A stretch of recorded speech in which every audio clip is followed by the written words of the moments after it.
আসসালামু আলাইকুম প্রিয় দর্শক, চ্যানেল আই সংবাদ এখন স্টুডিও থেকে আপনাদের শুভেচ্ছা সহ স্বাগত জানাচ্ছি। আর পুরো সংবাদ জুড়েই আপনাদের সঙ্গে থাকব আমি সাইদুর রহমান। আশা করছি আপনারাও আমাদের সঙ্গে থাকবেন।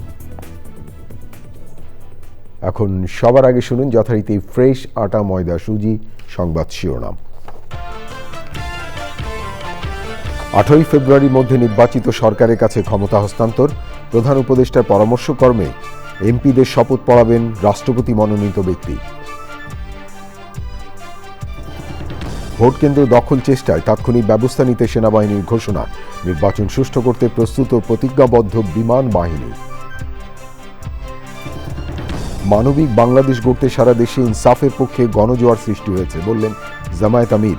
মরা নদী জীবিত করা ও কৃষিপণ্য সংরক্ষণের প্রতিশ্রুতি। স্বাধীনতা বিরোধীদের আগ্রাসন জনগণ মানবে না বলছে বিএনপি, গ্যাস সংকটের সমাধান, ব্রিজ নির্মাণ সহ উন্নয়ন কাজের প্রতিশ্রুতি। আশুলিয়ায় হত্যার পর 6 মরদেহ পোড়ানোর মামলায় সাবেক এমপি সহ 6 জনের মৃত্যুদণ্ডাদেশ, পুলিশ কর্মকর্তা কাফি সহ 7 জনের যাবজ্জীবন কারাদণ্ড। এবং জীববৈচিত্র্য সংরক্ষণে গণমাধ্যমের আরও জোরালো ভূমিকার পরামর্শ। প্রকৃতি ও জীবন ফাউন্ডেশন চ্যানেল আই প্রকৃতি সংরক্ষণ পদক অনুষ্ঠানে বিশিষ্টজনদের অভিমত। ভূমিকম্প সহনীয় মোস্ট ডিউরেবল দেশের প্রথম থার্মেক্স রড সালাম স্টিল। সালাম স্টিল বোঝে ডিউরেবিলিটি। সালাম স্টিল, মোস্ট ডিউরেবল স্টিল। ধন্যবাদ প্রিয় দর্শক আমাদের সাথে যোগ দেওয়ার জন্য। এতক্ষণ সংবাদ শিরোনাম শুনলেন, চলুন যাওয়া যাক পুরো খবরে। আর এখনকার এই সংবাদ আয়োজন একই সঙ্গে চ্যানেল আই ইউটিউব চ্যানেলে এবং channel I OTT platform I স্ক্রিনে লাইভ স্ট্রিম হচ্ছে। প্রিয় দর্শক, এবার ইস্পাহানি মির্জাপুর জাতীয় সংসদ নির্বাচন 2026।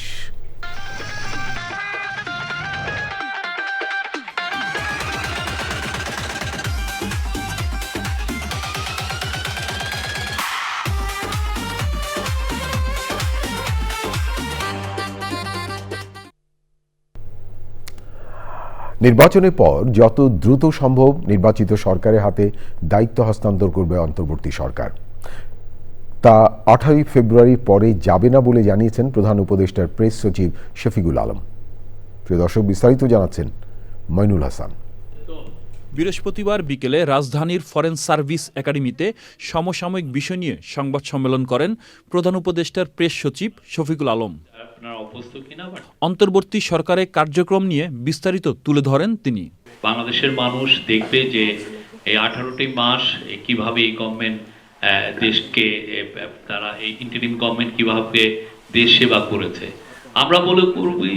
আমরা মনে করি যে এই গভর্নমেন্ট তার ঐতিহাসিক ডিউটি পালন করেছে এবং রেকর্ড পরিমাণ অধ্যাদেশ তারা জারি করেছে এবং এমন একটা ভয়ানক একটা অর্থনৈতিক ভঙ্গুর একটা অর্থনীতিকে তারা ইনহেরিট করেছিল, সেটাকে আবার আমি বলবো যে সতেজ করে আবার গ্রোথের প্ল্যাটফর্মে ফিরিয়ে এনেছে। দেশের জন্য ফরেন পলিসিতে একটা বোল্ড একটা ফরেন পলিসি দিতে পেরেছে। নির্বাচনের পর অন্তর্বর্তী সরকার কতদিন থাকবে এমন প্রশ্নের জবাবে প্রেস সচিব বলেন, যত দ্রুত সম্ভব নির্বাচিত সরকারের হাতে দায়িত্ব হস্তান্তর করা হবে। সবচেয়ে দ্রুততম সময়ে হ্যান্ডওভার হবে। এটা যদি দেখা যায় যে 3 দিনের মধ্যে যদি এমন হয় যে ইলেকশন এমপিরা শপথ নিয়েছে, নেওয়ার পরে সংখ্যাগরিষ্ঠ দল লিডারকে ডাকা হচ্ছে যে আপনি আসেন শপথ নেন as a new prime minister, আমরা 3 দিনের মধ্যেই এটা হয়ে যেতে পারে। মানে 15ই ফেব্রুয়ারিতেও হয়ে যেতে পারে, এটা 16 ফেব্রুয়ারিতেও হতে পারবে। আমার মনে হয় না এটা মানে 17-18 ফেব্রুয়ারির পরে যাবে। এলজিপি গ্যাসের দাম কমাতে কর ছাড়ের সিদ্ধান্ত নেওয়া হয়েছে বলেও জানান শফিকুল আলম। স্থানীয় উৎপাদন ও মইনুল হাসান, চ্যানেল আই, ঢাকা। এদিকে আগামী 18ই ফেব্রুয়ারির মধ্যে অন্তর্বর্তী সরকারকে দায়িত্ব হস্তান্তর করতে হলে তার আগেই নবনির্বাচিত সংসদ সদস্যদের শপথ নিতে হবে। কিন্তু শপথ কে পড়াবেন? আইন উপদেষ্টা ডক্টর আসিফ নজরুল জানিয়েছেন, প্রধান উপদেষ্টার পরামর্শক্রমে রাষ্ট্রপতি মনোনীত ব্যক্তি নতুন সংসদ সদস্যদের শপথ পড়াবেন। স্পিকার ও ডেপুটি স্পিকার না থাকায় সরকার এই সিদ্ধান্ত নিতে যাচ্ছে বলে জানিয়েছেন আইন উপদেষ্টা। সংবিধান অনুযায়ী নতুন যারা সংসদ সদস্য হবেন ইনশাআল্লাহ 12 তারিখে ইলেকশনের পরে তাদের শপথ গ্রহণ করার কথা হচ্ছে স্পিকারের, স্পিকার না থাকলে ডেপুটি স্পিকারের, ওনারা না থাকলে অন্য বিধানও আছে। এখন আমাদের এখানে স্পিকার, ডেপুটি স্পিকারের মধ্যে একজন নিখোঁজ, আরেকজন জেলে আছে, তাদের বিরুদ্ধে গুরুতর কিছু মামলা আছে এবং তারা পদত্যাগও করেছেন, বিশেষ করে স্পিকার। ফলে এই অবস্থায় ওনাদের দ্বারা শপথ গ্রহণ করার কোনো রকম স্কোপ আছে বলে আমি মনে করি না। আমাদের আইনে আছে, ওনারা যদি শপথ গ্রহণ করাতে না পারেন তাহলে রাষ্ট্রপতি কর্তৃক মনোনীত, অর্থাৎ প্রধান উপদেষ্টার পরামর্শক্রমে রাষ্ট্রপতি কর্তৃক মনোনীত ব্যক্তি শপথ গ্রহণ করাবেন। 1, 2 হচ্ছে 3 দিনের মধ্যে যদি এই শপথটা না হয় তাহলে প্রধান নির্বাচন কমিশনারও শপথ গ্রহণ করাতে পারবেন। এখন এটা সরকারের নীতিগত পর্যায়ের সিদ্ধান্ত, আমি আপনাদের চূড়ান্ত কিছু বলতে পারবো না। তবে আমাদের সামনে 2টা অপশনই আছে। একটা হচ্ছে রাষ্ট্রপতি কর্তৃক মনোনীত কোনো ব্যক্তি শপথ গ্রহণ করাতে পারেন। ফর এক্সাম্পল, যেমন হয়তো আমাদের প্রধান বিচারপতি হতে পারেন। আর যদি এটা না হয় তাহলে আমাদের যে প্রধান নির্বাচন কমিশনার আছেন উনি শপথ গ্রহণ করাবেন। কিন্তু সেক্ষেত্রে একটা সমস্যা হচ্ছে, ওটা 3 দিন ওয়েট করতে হবে। আমরা আসলে ওয়েট করতে চাই না। আমরা নির্বাচন হওয়ার পরে যত দ্রুত সম্ভব শপথ গ্রহণের ব্যবস্থা করতে চাই। ডক্টর আসিফ নজরুল আইন উপদেষ্টা কথা বলছিলেন। ভোট কেন্দ্র দখলের চেষ্টায় তাৎক্ষণিক ব্যবস্থা নেওয়া হবে বলে জানিয়েছে বাংলাদেশ সেনাবাহিনী। পরিস্থিতি নিয়ন্ত্রণের বাইরে চলে গেলে ধাপে ধাপে শক্তি প্রয়োগের সিদ্ধান্ত নেওয়া হয়েছে। সেনাবাহিনী আয়োজিত সংবাদ সম্মেলনে বলা হয়েছে, নির্বাচনে এখন পর্যন্ত বড় ধরনের কোনো ঝুঁকি নেই। প্রিয় দর্শক, দেখুন সহকর্মী মোসাম্মদ মল্লিকের রিপোর্টটি।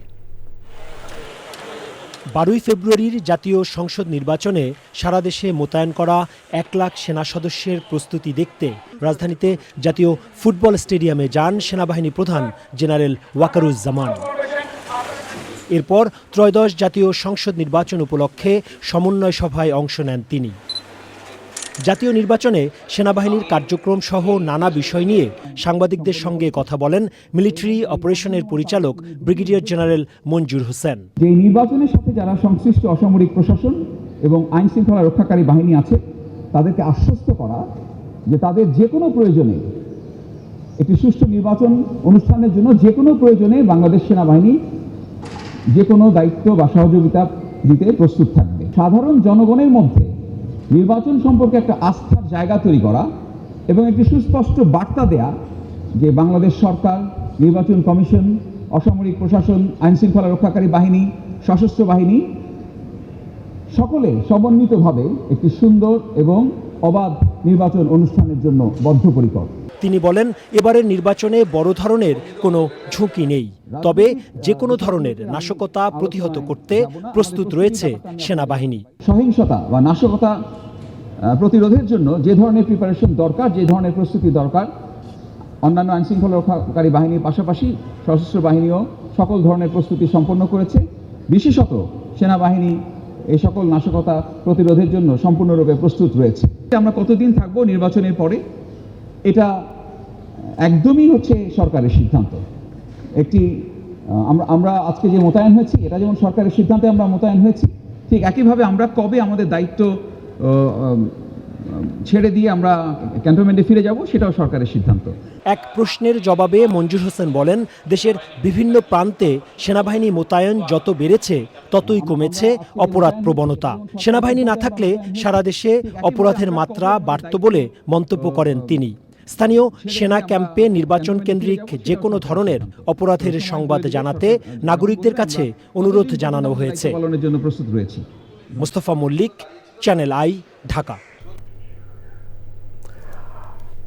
নির্বাচন সুষ্ঠু করতে বিমান বাহিনী প্রস্তুত এবং প্রতিজ্ঞাবদ্ধ বলে জানিয়েছেন বিমান বাহিনীর প্রধান air chief marshal Hasan Mahmud Khan. সকালে আসন্ন জাতীয় সংসদ নির্বাচন ও গণভোট 2026 উপলক্ষে বিমান বাহিনী ঘাঁটি বাকশালের মাঠ পর্যায়ে নিয়োজিত বিমান বাহিনীর সদস্যদের দিক নির্দেশনামূলক ব্রিফিং করেন তিনি। সে সময় তিনি জানান, নির্বাচনে প্রায় 4000 বিমান বাহিনীর সদস্য নিয়োজিত থাকবে। তিনি বলেন, যে কোনো অপ্রীতিকর ঘটনা ঘটতেই পারে, তবে সেক্ষেত্রে জনগণের নিরাপত্তার ভরসা হয়ে উঠতে পারে বিমান বাহিনীর সদস্যদের। সুযোগ থাকলে শৃঙ্খলা মেনে তাদের ভোট দেওয়ার আহ্বান জানান বিমান বাহিনী প্রধান। এ সময় বিমান বাহিনীর সদর দফতর ও বিভিন্ন ঘাঁটির ঊর্ধ্বতন কর্মকর্তারা উপস্থিত ছিলেন। বেসামরিক প্রশাসনের সাথে সমন্বয় করে উদ্ভূত যে কোনো পরিস্থিতি মোকাবেলার জন্য সদা প্রস্তুত থাকতে হবে। সব কিছু আসলে প্রশিক্ষণের মাধ্যমে বলা যায় না। বিভিন্ন জায়গায় বিভিন্ন রকমের পরিস্থিতি উদ্ভূত হঠাৎ করে চলে আসতে পারে, যেটা আমরা প্রস্তুতি নাই, তখন নিজের বিচক্ষণতা দিয়ে বা উপস্থিত বুদ্ধি দিয়ে আমাদেরকে সেগুলি ট্যাকেল করতে হবে।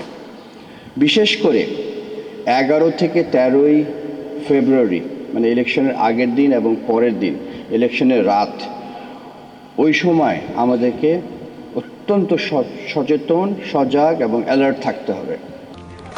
ইঞ্জিনিয়ার সাহেব, বাড়ির ডিজাইন তো হলো, কিন্তু কোন রড দিয়ে বাড়ি বানাবো? অবশ্যই আকিজ ইস্পাত, কারণ ভালো মানের 500W রডের yield strength 500 MPa, tensile strength 625 MPa, আর সর্বোচ্চ গুণগত মানের আকিজ ইস্পাতের টেনসাইল স্ট্রেংথ 700 MPa, অর্থাৎ ভালো মানের রডের থেকেও 12% বেশি।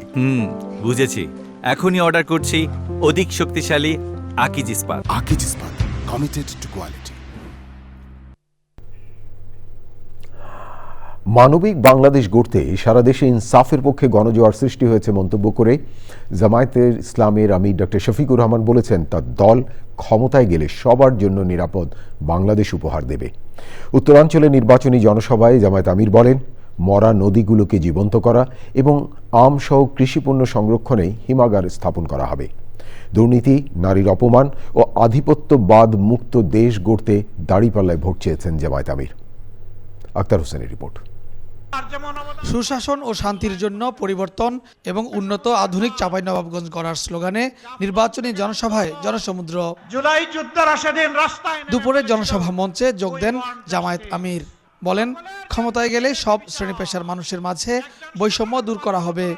যার যেটা ন্যায্য পাওনা, একজন কর্মচারী কর্মকর্তা, সে সরকারি, আধা সরকারি, স্বায়ত্তশাসিত, বেসরকারি, যেখানেই হোক, সে যেন তার পুরা মেধা যোগ্যতা উজাড় করে সেখানে সেবা দিতে পারে। আর রাষ্ট্র এবং নিয়োগকারী সংস্থাও যেন তাদেরকে সম্মানের সাথে বসবাস করার মতো সুযোগ তাদের হাতে তুলে দেয়। আমরা তা নিশ্চিত করব ইনশাআল্লাহ। নারীদের সম্মান, মর্যাদা ও নিরাপত্তা নিশ্চিত করার পাশাপাশি নিরাপদ বাংলাদেশ গড়ার কথা বলেন জামায়াত আমির। মা বোনদের ক্ষেত্রে আমাদের স্পষ্ট অঙ্গীকার, আপনাদের বহুবিধ অবদান, তার একটারও প্রতিদান দেওয়া আমাদের পক্ষে সম্ভব নয়, ঋণ পরিশোধ করা সম্ভব নয়, কিন্তু আমাদেরকে চেষ্টা করতে হবে। আমরা দুটি জিনিস আপনাদের জন্য নিশ্চিত করতে চাই। একটি হচ্ছে সমাজের সকল স্তরে আপনাদের অধিকার এবং মর্যাদা, দ্বিতীয়টি হচ্ছে আপনাদের নিরাপত্তা। ইনশাআল্লাহ আমরা এমন একটা সমাজ গড়তে চাই, পুরুষরা পাবে পুরুষদের অধিকার, মহিলারা, নারীরা পাবে তাদের অধিকার। পুরনো বন্দোবস্তকে লাল কার্ড এবং নতুন বন্দোবস্তকে স্বাগত জানাতে হ্যাঁ এর পক্ষে এবং দাঁড়িপাল্লায় ভোট চাইলেন তিনি। ক্ষমতায় গেলে ন্যায় ও ইনসাফ প্রতিষ্ঠার পাশাপাশি কৃষি শিল্পের উন্নয়ন এবং আঞ্চলিক অবকাঠামোগত উন্নয়নের নানা প্রতিশ্রুতি দিয়ে দাঁড়িপাল্লার পক্ষে ভোট চাইছেন নেতারা। এরপর রাজশাহীতে দুটি জনসভায় বক্তব্য রাখেন জামায়াত আমির। বলেন, 11 দলীয় জোটের প্রার্থীদের মধ্যে কোনো ব্যাংক ডাকাত, ঋণ খেলাপি ও চাঁদাবাজ নাই। 11 দলের কোনো ক্যান্ডিডেটের মাঝে কোনো ব্যাংক ডাকাত নাই, চাঁদাবাজ নাই, ঋণ খেলাপি নাই, মামলাবাজ নাই, নারীর ইজ্জত হরণকারী নাই, মানুষের অধিকার হরণকারী নাই। আমরা বেছে বেছে গুনে গুনে চেষ্টা করেছি। এরপরে ভুল হলে আল্লাহ যেন আমাদেরকে ক্ষমা করেন, কারণ আমরা এই বার্তাই জাতিকে দিয়েছি, আগামীতে একটা নূতন বাংলাদেশ আমরা গড়তে চাই। এরপর সন্ধ্যায় নাটোরে জনসভায় অংশ নেন জামায়াত আমির। সবগুলো জনসভাতেই 11 দলীয় জোট সমর্থিত প্রার্থীদের পরিচয় করিয়ে দেন doctor Shafiqur Rahman. Akhtar Hossain, channel I, Rajshahi. BNP নেতারা বলেছেন, দেশে গণতন্ত্রের বিরুদ্ধে ষড়যন্ত্র চলছে। স্বাধীনতা বিরোধীদের আগ্রাসন জনগণ মানবে না। বিভিন্ন নির্বাচনী সমাবেশ ও প্রচারে তারা এসব কথা বলেন। গ্যাস সংকটের সমাধান, ব্রিজ নির্মাণ সহ উন্নয়ন কাজে প্রতিশ্রুতি দিচ্ছেন বিএনপি প্রার্থীরা। রিপোর্টে আরও জানাচ্ছেন লাইলা নওশিন। ত্রয়োদশ জাতীয় সংসদ নির্বাচনের বাকি আর মাত্র 1 সপ্তাহ। শেষ মুহূর্তের প্রচার ও জনসংযোগে ব্যস্ত প্রার্থী ও সমর্থকরা। বিভিন্ন মেয়াদে ক্ষমতায় থাকাকালীন দেশের উন্নয়নে যেসব কার্যক্রম হাতে নিয়েছিল বিএনপি, তা তুলে ধরে আগামীর বাংলাদেশের উন্নয়নে নানা প্রতিশ্রুতি দিচ্ছেন দলটির নেতাকর্মীরা। কামরাঙ্গীরচরে ঢাকা 7 আসনের বিএনপি প্রার্থী হামিদুর রহমানের নির্বাচনী জনসভায় যোগদান ঢাকা 2-এর বিএনপি প্রার্থী ও বিএনপি চেয়ারম্যানের উপদেষ্টা আমানুল্লাহ আমান। স্বাধীনতা বিরোধীদের ষড়যন্ত্র রুখে দিতে জনগণের প্রতি আহ্বান জানান তিনি। আজকে বাংলাদেশে গণতন্ত্রের বিরুদ্ধে, নির্বাচনের বিরুদ্ধে ষড়যন্ত্র চলছে।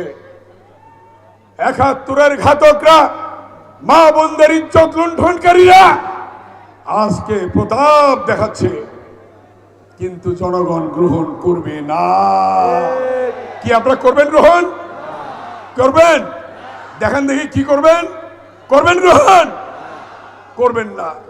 ঢাকা ১৭ আসনের প্রার্থী বিএনপি চেয়ারম্যান তারেক রহমানের পক্ষে ইসিবি চত্বরে নির্বাচনী জনসংযোগ করেছেন বিএনপি চেয়ারম্যানের উপদেষ্টা আব্দুস সালাম। সমস্ত অঞ্চলের মানুষ রাস্তাঘাটের সমস্যায় জর্জরিত, তাদের গ্যাস, পানি, বিদ্যুৎ এই সমস্ত নাগরিক সুযোগ সুবিধা থেকে তারা অনেকটা বঞ্চিত। এই কারণে তাদের কথা হলো যে আমরা ভোটটা কোনো এমপিকে না, আমরা প্রধানমন্ত্রীকে দিতে চাই, যাতে আমাদের সমস্যাগুলো দ্রুত সমাধান হয়। ঢাকা ৮ আসনের হাতিরপুল এলাকায় জনসংযোগে যোগ দেন বিএনপির প্রার্থী মির্জা আব্বাস। নির্বাচন কমিশন পক্ষপাতমূলক আচরণ করছে অভিযোগ করে প্রতিদ্বন্দ্বী প্রার্থীদের শালীন আচরণের আহ্বান জানান তিনি।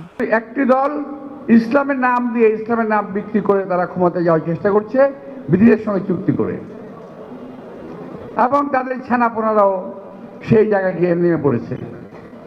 আপনারা খেয়াল করে দেখবেন তাদের যে মুখের ভাষা, কদর্য ভাষা, যে ভাষা আমরা ব্যবহার করতে পারি না, আমরা কখনো করি নাই। আমার এত বছরের রাজনৈতিক জীবনে এই ধরনের ভাষা আমি কখনো শুনি নাই। প্রতিপক্ষকে তো আক্রমণ করতেই হবে, কিন্তু সেই আক্রমণের ভাষাটা হয়তো উচিত সংযত এবং সত্য ভাষণ। ঢাকার অন্যান্য আসনেও বিএনপির প্রার্থীরা করেছেন জনসংযোগ। লাইলা Nowshin, channel I, Dhaka.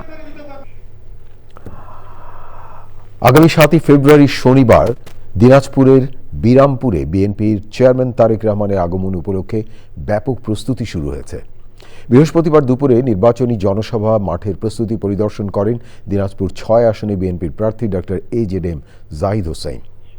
পরিদর্শনকালে doctor Zahid স্থানীয় নেতাকর্মীদের সঙ্গে বিস্তারিত আলোচনা করে শৃঙ্খলা বজায় রেখে দায়িত্ব পালনের নির্দেশনা দেন। দীর্ঘদিন পর তারেক রহমানের আগমন উপলক্ষে বিএনপি ও অঙ্গ সংগঠনের নেতাকর্মীদের মধ্যে বিরাজ করছে উৎসাহ উদ্দীপনা।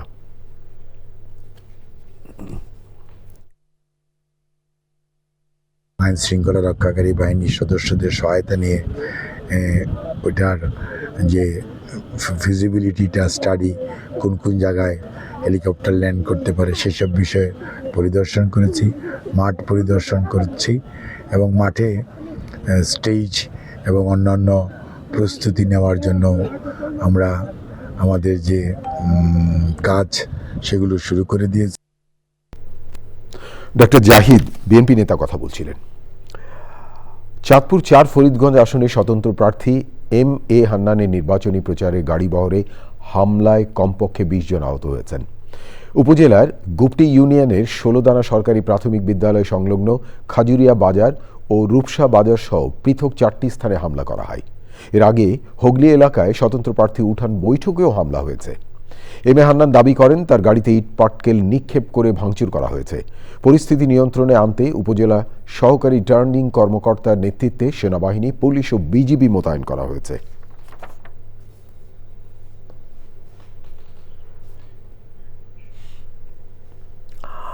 আসন্ন জাতীয় সংসদ নির্বাচনে নারী, সংখ্যালঘু সহ সকল সম্প্রদায়ের অংশগ্রহণের প্রত্যাশার কথা জানিয়েছেন ইউরোপীয় ইউনিয়ন।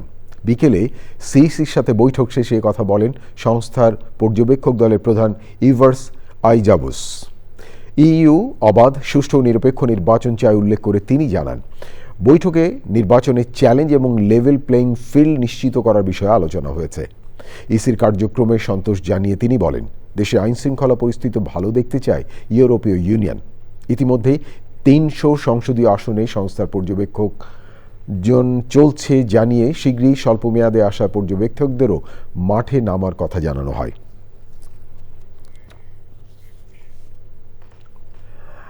দেড় যুগ পর ১২ই ফেব্রুয়ারি জাতীয় সংসদের ১৩তম নির্বাচন নিয়ে টান উত্তেজনা সবখানে। হাটবাজার, স্কুল, কলেজ, অফিস, আদালত, খেলার মাঠ, ফসলের ক্ষেত, বসার ঘর, শোবার ঘর, চায়ের দোকান, একটাই আলোচনা, ভোট আর ঘনভোট। এই উত্তাপ সম্প্রচার মাধ্যমগুলোতে কে কার আগে নির্বাচনের সব খবর দর্শকদের কাছে পৌঁছে দেবে তা নিয়ে রণকৌশল সাজাচ্ছেন টেলিভিশন চ্যানেলগুলোর নির্বাহীরা। এআই ব্যবহার করে গুজব ছড়ানো, সামাজিক যোগাযোগ মাধ্যমে যাচাই বাছাই না করে টেলিভিশনের সংবাদের আদলে খবর প্রচার এবং ভোটের আগে পরে সহিংসতার সংখ্যাকে মূল চ্যালেঞ্জ ভাবছেন তারা। প্রিয় দর্শক, দেখুন সহকর্মী রিজভী নওয়াজের রিপোর্ট। বেসরকারি টেলিভিশন জনপ্রিয় হওয়ার পর 2001 সালের 1 অক্টোবর জাতীয় সংসদের 8ম নির্বাচন। ঘটনাক্রমে সেদিনই চ্যানেল আই সংবাদেরও পথচলা শুরু। হেলিকপ্টার ভাড়া করে সবার আগে সারা দেশ থেকে নির্বাচনের খবর প্রচার করে তাক লাগিয়ে দেয় চ্যানেল আই। দ্রুতগতির ইন্টারনেট, স্মার্টফোন, লাইভ ডিভাইসের এই সময়ে নতুন নতুন পরিকল্পনা করছে চ্যানেল আই সহ টিভি স্টেশনগুলো। প্রত্যেকটা এলাকা একদম কাভারেজের আওতায় আনার পরিকল্পনা নিয়েছি, যেখান থেকে আমাদের করেসপন্ডেন্টরা লাইভ করতে পারবেন। ভোট সুষ্ঠু হওয়ার ক্ষেত্রে ওইটা এক ধরনের বার্তা দিবে ভোটারদের মাঝে, ক্যান্ডিডেটদের মাঝে, যে কোনো কিছু করে পার পাওয়া যাবে না। ফ্যাক্ট চেকিং আমাদের পরিকল্পনার মধ্যে একটি গুরুত্বপূর্ণ অংশ।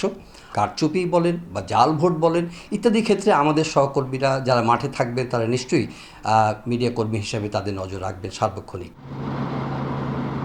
নির্বাচনী প্রচারণা, ভোট গ্রহণ, ভোট গণনা কিংবা ফলাফল ঘোষণা যে কোনো সংবাদ করার ক্ষেত্রে নিরাপত্তার বিষয়টিকে সর্বোচ্চ অগ্রাধিকার দেওয়ার কথা বলেছেন তারা। যে কোনো ধরনের উস্কানির মুখে রাজনৈতিক দলগুলো, তাদের নেতাকর্মীরা, প্রার্থীরা, প্রশাসন, আইনশৃঙ্খলা রক্ষাকারী বাহিনী আমাদের যে পেশাগত দায়িত্ব পালন সেক্ষেত্রে যাতে তারা সহযোগিতা করেন। সোশ্যাল মিডিয়া আগে দিয়ে দিচ্ছে, ফুটেজ ছেড়ে দিচ্ছে, লোকালি একজন মানুষ তার ফেসবুক পেজে দিয়ে দিচ্ছে, ফলে টেলিভিশনগুলো সেই প্রতিযোগিতার বাইরে না। কিন্তু হয়তো ভিউয়ারের দিক থেকে, অডিয়েন্সের দিক থেকে কখনো কখনো পিছিয়ে পড়ে মেইন স্ট্রিম, কিন্তু মেইন স্ট্রিমের দায়বদ্ধতার জায়গাটা কিন্তু আমাদের কাছে সর্বোচ্চ। আমরা এটা কিন্তু স্যাক্রিফাইস করতে পারবো না। মিনিমাম 48 ঘন্টা কাজ করার প্রস্তুতি নিয়ে প্রত্যেক রিপোর্টার, ক্যামেরাম্যানকে ভোটের উৎসবে নামতে হবে। সারা দেশের মতো গণমাধ্যমেরও চাওয়া বাকযুদ্ধ, ভোটযুদ্ধ শেষে গণতন্ত্রের পথে মসৃণ উত্তরণ। সর্বাধুনিক প্রযুক্তি আর স্মার্ট প্রেজেন্টেশনে ভোটের দিন সকাল 7টা থেকে 72 ঘন্টার বিরামহীন নির্বাচনী কাভারেজ থাকবে চ্যানেল আইয়ের পর্দায়।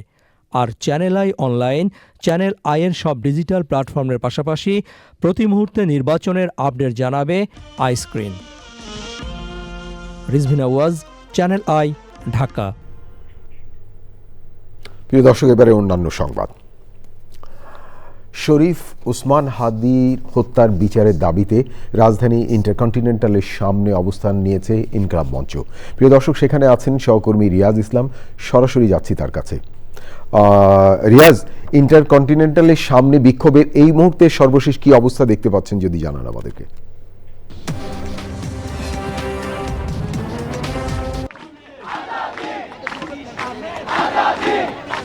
সাইদুল, ধন্যবাদ আপনাকে। আমি এই মুহূর্তে রয়েছি রাজধানীর শাহবাগ ইন্টারকন্টিনেন্টাল হোটেলের সামনে, এবং সেখানে বিকেল 5টা থেকেই ইনকলাব মঞ্চের সদস্যরা তারা কিন্তু হাদি হত্যার বিচার এবং জাতিসংঘের অধীনে শহীদ শরীফ ওসমান বিন হাদির হত্যার যে নিরপেক্ষ তদন্তের দাবিতে তারা প্রধান উপদেষ্টা রাজনীতির সামনে মূলত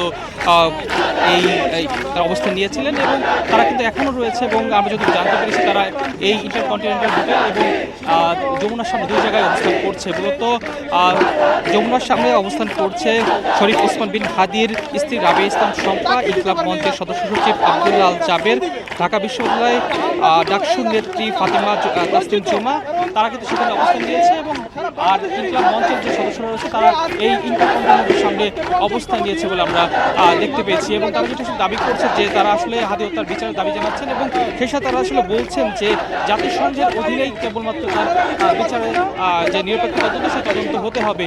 আমরা এরপর দেখেছি যে যমুনার আশপাশে যেই সড়কগুলো রয়েছে সেই সড়কগুলোতে কিন্তু রাস্তা বন্ধ করে দেওয়া হয়েছে, এবং এখানে বিপুল পরিমাণে পুলিশ মোতায়েন করা হয়েছে, তো অপ্রীতিকর কোনো ঘটনা না ঘটে এবং যমুনার সামনে যাতে ইনকলাব মঞ্চের সদস্যরা যেতে না পারে। এবং এর সাথে জানিয়ে রাখি যে সংবাদকর্মী যারা রয়েছেন তাদের কিন্তু আসলে এখান থেকে ভিতরে যেতে প্রবেশ করতে দেওয়া হচ্ছে না। তো সব মিলে তারা আসলে এখানে প্রায় 6 ঘন্টা ধরে অবস্থান করছে, এবং তারা আরও বলছেন সেটি হচ্ছে তারা যতক্ষণ দাবি না আদায় হবে ততক্ষণ পর্যন্ত এইখান থেকে আসলে তারা সড়ক থেকে সরে যাবেন না।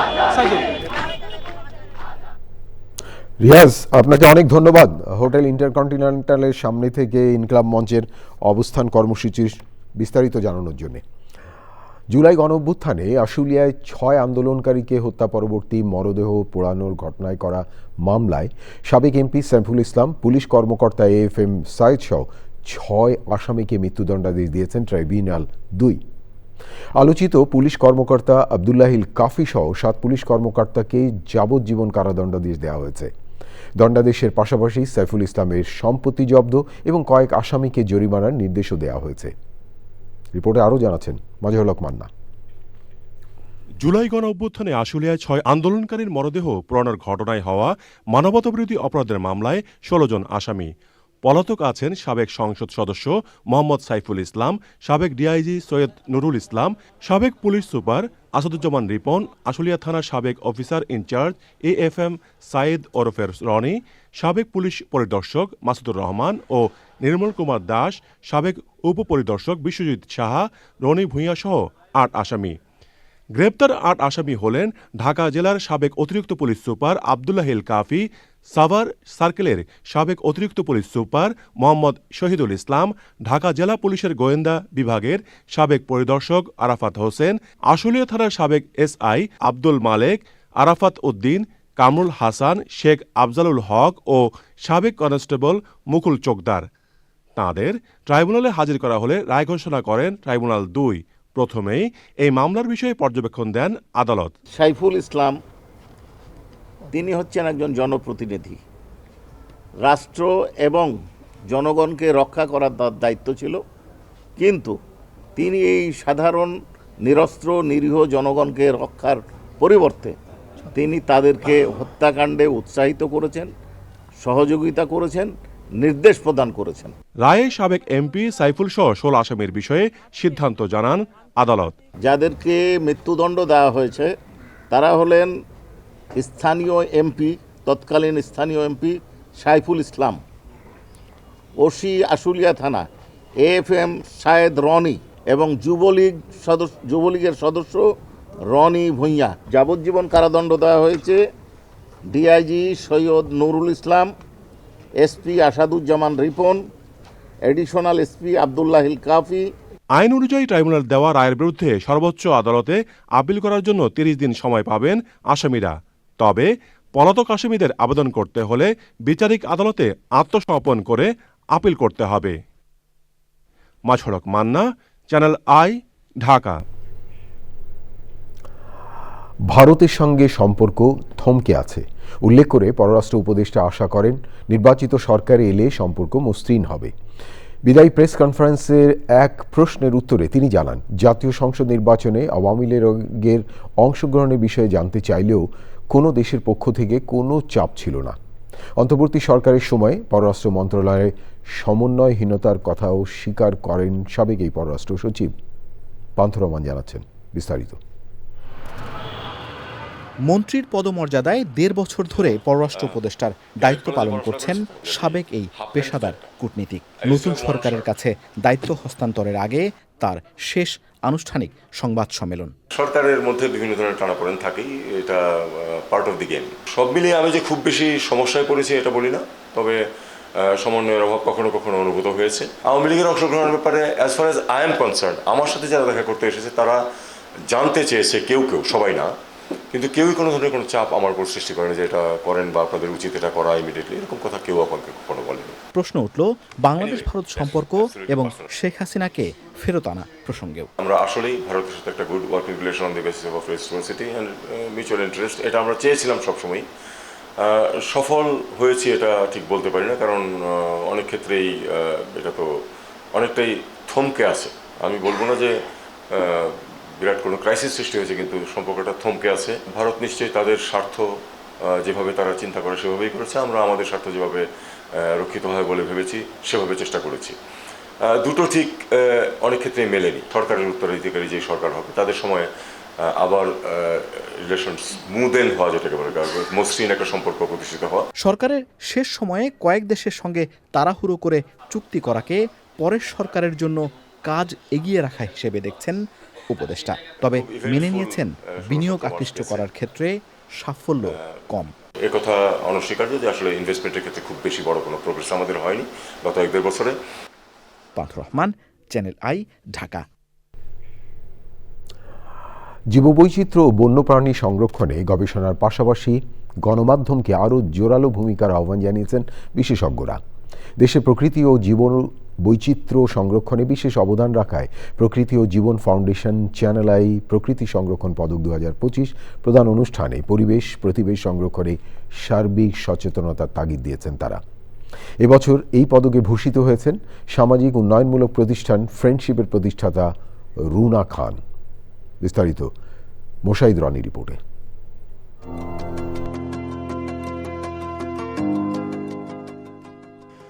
সময়ের আবর্তে প্রকৃতি ও জীবন ফাউন্ডেশন 17 বছরে পদার্পণ করলেও তার আগ থেকেই দেশের প্রাণ প্রকৃতি তথা বাস্তুতন্ত্র রক্ষা ও আত্মমানবতার সেবায় কাজ করে যাচ্ছেন সংস্থাটির প্রতিষ্ঠাতা প্রকৃতিবন্ধু বীর মুক্তিযোদ্ধা মুকিত মজুমদার বাবু। শুধু তাই নয়, নিরাপদ ধরিত্রী রক্ষার অভিযাত্রীদের পদক প্রদানের মাধ্যমে স্বীকৃতি যেমন জানানো হচ্ছে, তেমনি সমাজে ইতিবাচকতার বার্তা ছড়িয়ে দিচ্ছে প্রকৃতিবন্ধুর সেবামূলক সংস্থা প্রকৃতি ও জীবন ফাউন্ডেশন। এরই ধারাবাহিকতায় চ্যানেল আইয়ের চেতনা চত্বরে জমকালো আয়োজনে প্রদান করা হলো 14তম প্রকৃতি সংরক্ষণ পদক। এবছর দেশের প্রকৃতি ও জীববৈচিত্র্য সংরক্ষণে দীর্ঘদিন নিরলস কাজ করে যাওয়া সামাজিক উন্নয়নমূলক প্রতিষ্ঠান ফ্রেন্ডশিপের প্রতিষ্ঠাতা ও নির্বাহী পরিচালক রুনা খান পেলেন প্রকৃতি ও জীবন ফাউন্ডেশন চ্যানেল আই প্রকৃতি সংরক্ষণ পদক 2025। I have taken it on behalf of the people যাদেরকে আমরা সার্ভ করি এবং আমার সাথে এত বছর থেকে যারা আমার সাথে আছে এবং টুগেদার আমরা একসাথে মিলে এই কাজটা করছি। I'm only taking it on behalf of them. সে সময় পরিবেশ সংরক্ষণে প্রকৃতি ও জীবন ফাউন্ডেশন এবং চ্যানেল আইয়ের ভূমিকার প্রশংসা করেন সুধীজনরা। পাশাপাশি বিপন্ন পরিবেশ প্রতিবেশ সংরক্ষণে সীমাবদ্ধতা কাটিয়ে এগিয়ে যাওয়ার প্রত্যয় ব্যক্ত করেন বিশিষ্টজনরা। Moshahid Roni, channel I, Dhaka. আমার হাতে আরও খবর আছে প্রিয় দর্শক, দেখতে থাকুন চ্যানেল আই সংবাদ। এবারে বিরতি, আর বিরতির পর যা দেখতে পাবেন। বিরতির পর ফিরে এলাম, আমি সাইদুর রহমান। ধন্যবাদ প্রিয় দর্শক আবারও চ্যানেল আই সংবাদে যোগ দেওয়ার জন্য। বিভিন্ন ক্ষেত্রে অবদানের জন্য 21 পদক 2026 ঘোষণা করেছে সরকার। এবছর 9 ব্যক্তি ও একটি সঙ্গীত দলকে এই পদক দেওয়া হবে। রাজধানীর ফরেন সার্ভিস একাডেমির সংবাদ সম্মেলনে 21 পদকের জন্য নির্বাচিতদের নাম ঘোষণা করেন প্রধান উপদেষ্টার প্রেস সচিব শফিকুল আলম। পদকপ্রাপ্তরা হলেন চলচ্চিত্রে চিত্রনায়িকা ফরিদা আক্তার ববিতা, সাংবাদিকতায় শফিক রহমান, সঙ্গীতে আয়ুব বাচ্চু মরণোত্তর, চারুকলায় অধ্যাপক মোহাম্মদ আব্দুস সত্তার, নাট্যকলায় ইসলাম উদ্দিন পালাকার, শিক্ষায় অধ্যাপক মাহবুবুল আলম মজুমদার, স্থাপত্যে মেনিনা তাবাসসুম, ভাস্কর্যে তেজস হালদার জস, নৃত্যে অর্থি আহমেদ এবং ব্যান্ড মিউজিকে ওয়ারফেজ।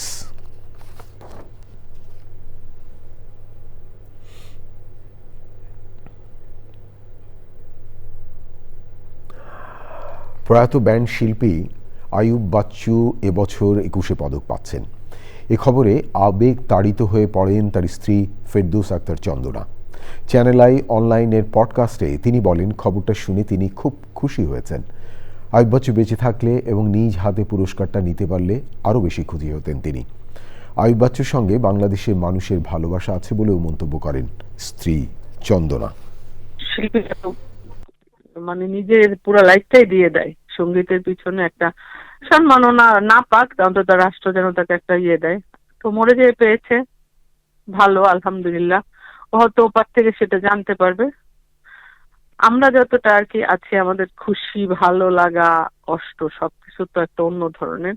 ভালো লাগলো শিল্পীদেরকে যেন সম্মান দেয় দেশ, শিল্পীকে যেন রক্ষণাবেক্ষণ করে, এটাই দেশের কাছে চাওয়ার কিছু না। প্রিয় দর্শক, এবারে নিটোল টাটা আন্তর্জাতিক সংবাদ।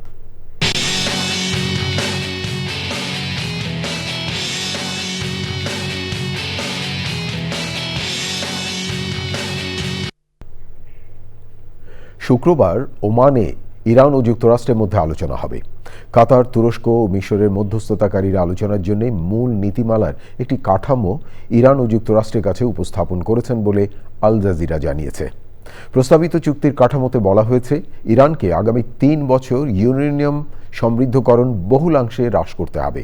এছাড়া ইরানের ব্যালিস্টিক মিসাইল ব্যবহারের ক্ষেত্রেও বিধিনিষেধ থাকবে।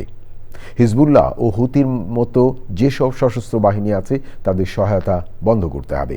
ধারণা করা হচ্ছে, যদি আলোচনায় কোনো সমাধান না আসে তাহলে ইরানে হামলা চালাতে পারে মার্কিন বাহিনী। এবারে ঢাকা ব্যাংক পিএলসি বাণিজ্য সংবাদ।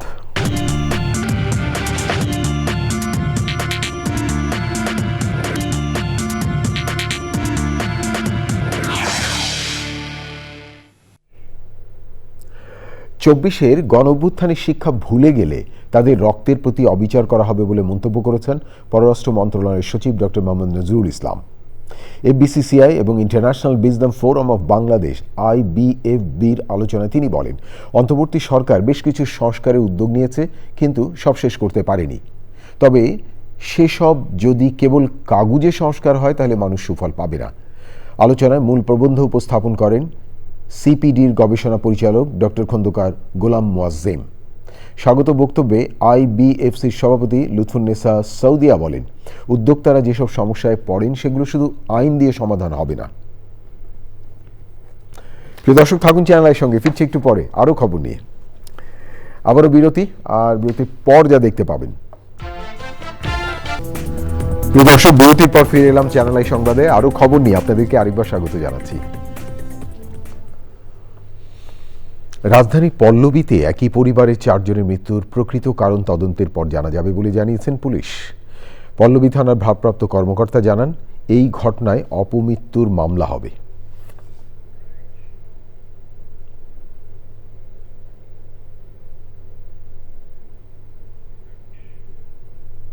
প্রিয় দর্শক, আপনারা আছেন চ্যানেল আইর সঙ্গে।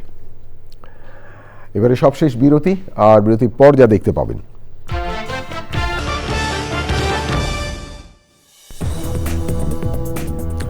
প্রিয় দর্শক, সবশেষ খবরগুলো নিয়ে আবারও ফিরে এলাম চ্যানেল আই সংবাদে। আপনাদেরকে আরেকবার স্বাগত জানাচ্ছি। এবারে খেলার খবর। প্রিয় দর্শক, এই ছিল আপনাদের জন্য আমাদের সকল আয়োজন। তবে যাবার আগে ফ্রেশ আটা, ময়দা, সুজি সংবাদ শিরোনাম আরও একবার। 8ই ফেব্রুয়ারির মধ্যে নির্বাচিত সরকারের কাছে ক্ষমতা হস্তান্তর। প্রধান উপদেষ্টার পরামর্শক্রমে এমপিদের শপথ পড়াবেন রাষ্ট্রপতি মনোনীত ব্যক্তি। ভোটকেন্দ্র দখল চেষ্টায় তাৎক্ষণিক ব্যবস্থা নিতে সেনাবাহিনীর ঘোষণা। নির্বাচন সুষ্ঠু করতে প্রস্তুত ও প্রতিজ্ঞাবদ্ধ বিমান বাহিনী। মানবিক বাংলাদেশ গড়তে সারা দেশে ইনসাফের পক্ষে গণজোয়ার সৃষ্টি হয়েছে বললেন জামায়াত আমির। মরা নদী জীবিত করা এবং কৃষিপণ্য সংরক্ষণের প্রতিশ্রুতি। স্বাধীনতা বিরোধীদের আগ্রাসন জনগণ মানবে না বলছে বিএনপি। গ্যাস সংকটের সমাধান, ব্রিজ নির্মাণ সহ উন্নয়ন কাজের প্রতিশ্রুতি। আশুলিয়ায় হত্যার পর 6 মরদেহ পোড়ানোর মামলায় সাবেক এমপি সহ 6 জনের মৃত্যুদণ্ডাদেশ। পুলিশ কর্মকর্তা কাফি সহ 7 জনের যাবজ্জীবন কারাদণ্ড। এবং জীববৈচিত্র্য সংরক্ষণে গণমাধ্যমের আরও জোরালো ভূমিকার পরামর্শ। প্রকৃতি ও জীবন ফাউন্ডেশন চ্যানেল আই প্রকৃতি সংরক্ষণ পদক অনুষ্ঠানে বিশিষ্টজনদের অভিমত। প্রিয় দর্শক, এতক্ষণ চ্যানেল আই সংবাদ দেখার জন্য অসংখ্য ধন্যবাদ। ভালো থাকবেন আর ভালো রাখবেন সবাইকে।